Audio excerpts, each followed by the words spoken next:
Hey, it's Henry. So this is the last episode of our season, and it turns out we have some extra money in the budget, and I want to spend that money on myself. So for this episode, we're going to figure out how a person, in this case me, can spend money to increase their own happiness. Now I know what you're thinking. Money can't buy happiness. And you're right. Sort of. Studies have found that while having more money greatly affects the happiness for people living in poverty, once someone earns around $75,000 a year, the amount of happiness they get from additional funds flattens out. So someone who makes on average $200,000 a year isn't necessarily that much happier than somebody who makes a middle-class salary, like me. So it's kind of unbelievable to hear that, me doubling my salary wouldn't make me any happier. But while more money doesn't necessarily mean more happiness, how we spend our money does. And like any good reporter, I did a Google search and watched a TED Talk on happiness by this man, Dr. Robert Waldinger. He's the director of the Harvard Study of Adult Development, a study that started in 1938 and continues until this day, making it possibly the longest study of human happiness ever to have been conducted. We found that many of the things we expect to predict well-being do, like taking care of yourself, taking care of your health, not smoking, not abusing alcohol, okay? Exercising. But the surprise was that the quality of our relationships with other people actually keeps us healthier and keeps us alive longer. So we looked at their cholesterol, we looked at their blood pressure at age 50, and we looked at their marital satisfaction. And what we found was that their marital satisfaction was by far the strongest predictor of what they were going to be like when they were 80. Happiest marriages at 50 predicted better health and happiness at age 80. But to be able to predict across 30 years, that's a big deal. That begins to get at causation. So relationships, it's like exercise in a way. You don't just do it 1 week and then you're done, right? That relationships have to be tended to. So your marriage, your friendships, they take work. They take constant attention over time, or they wither away. So how can I buy good relationships? Well, you can't. But that is a question you should ask of the researchers who actually study this. Luckily, these researchers also had TED Talks and have been focusing on that very question, how spending our money affects our happiness. The reason why I believe it's actually very interesting to study spending is because it's so ubiquitous. Like, we all spend and we all actually have a lot of control over our spending. We are going to spend some of our money because we have to.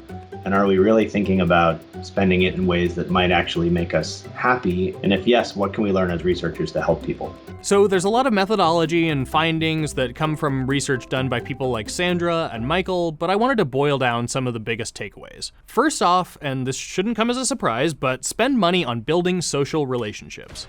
So there is built into our close relationships this element of reciprocity, of giving back and forth. What we're trying to do in our research is say, you can do more of it, actually. So it's probably not useful to give someone $5 and say, will you be a closer friend of mine? Because that's not how it works. But it does work to say, hey, I really like you and I'd like to take you out to lunch. So if you buy a coffee, maybe you might want to kind of spend it on buying a coffee for yourself and your friend. Because we know that if you spend it on someone else, you also gain greater happiness.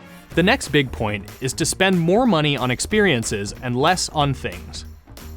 Tom Gilovich and his colleagues at Cornell for about a decade now have been doing research showing that on average, buying stuff for yourself doesn't do much for your happiness, but buying experiences seems to make us happier. What we see when it comes to actually buying material goods versus experiences is that when we buy our second watch, for example, we might get this spike in happiness, but at some point this effect of happiness goes away, and to some extent we might even regret at some point investing that much money.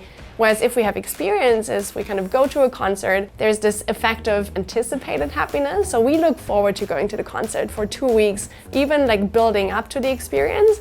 And then after the experience, we can always go back to it. So we have a memory of the experience. We might even share it with friends, come back to it every once in a while when we get together for a fun night. And finally, if you've been thinking, I do want that Apple Watch and I know it would make me happy, then good, buy it. You should know what makes you happy. If people manage to spend their money in a way that is aligned with their own psychological needs and preferences, as reflected by their personality, that seems to be making people happier. If I'm an extrovert, I might be better off spending my money on going out with friends, kind of having a very social time, spending it on exciting stuff, versus like a friend of mine who's probably more introverted. What they could do instead is spend it on things that improve their quality me time, so to say. The first thing that we recommend that people do is literally do an audit of your spending. And what's important to you is completely up to you. So I can't say these are the things that should be important to you in life, but you know the things that are important to you in life. And typically when you look at your spending in this way, you say, wow, I should really shift some money from that big category over to this big category. So to recap the big takeaways in order to spend money to get happiness, first off, know yourself. Are you an introvert, an extrovert? How do you want to spend your money? Second, use your money to build social relationships. And third, put an emphasis on experiences over things.